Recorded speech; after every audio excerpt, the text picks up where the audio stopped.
আসসালামু আলাইকুম। আপনারা সবাই কেমন আছেন? তো এই কয়েকদিন আগে আমি খুব অসুস্থ ছিলাম, জানেন আপনারা, আমার খুব জ্বর এসেছিল। তাই মা আমার জন্য হালিম রান্না করেছে।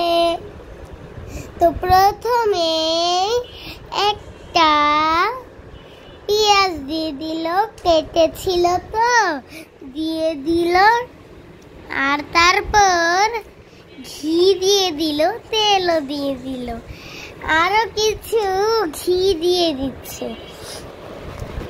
তারপর নাড়াচাড়া করলো, তারপর চিকেন দিয়ে দিল, মানে বিফ চিকেন দিয়ে দিল।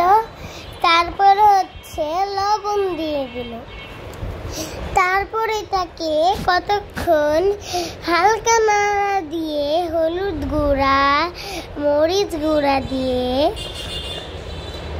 ভালো মতন নাড়াচাড়া করে আবার কিছুটা লবণ দিয়ে, হলুদ গুঁড়া, মরিচ গুঁড়া দিয়ে, ঝোল দিয়ে একটু নাড়াচাড়া করে তারপর ঢাকনা দিয়ে দিবেন। তারপর একটুখানি পানি দিয়ে এভাবে নাড়াচাড়া করে আবার ঢাকনা দিয়ে দিন।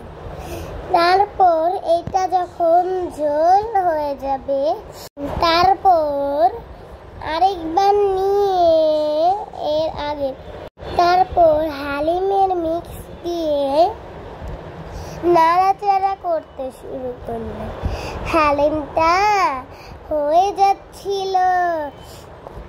আপনারা দেখুন, এখন লবণ দিয়ে দিল। এইটা খেতে এতটা মজা হয়েছিল, আপনাদেরকে আর বলার বাহিরেই নাই। আপনারা যদি জানতেন এত মজা হয়েছে, কখনো খেতেন না বাহিরেরটা, আমার মায়ের হাতেরটা খেতেন। তো সবাই আমাদের পাশাপাশি থাকবেন। তারপর আপনারা হচ্ছে এটাকে কয়েক মিনিট বসিয়ে এটাকে নাড়াচাড়া করে ঢাকনা খুলে এটার ভিতরে পেঁয়াজ, মরিচ দিয়ে দিবেন, যেটা কিনা ভাজা।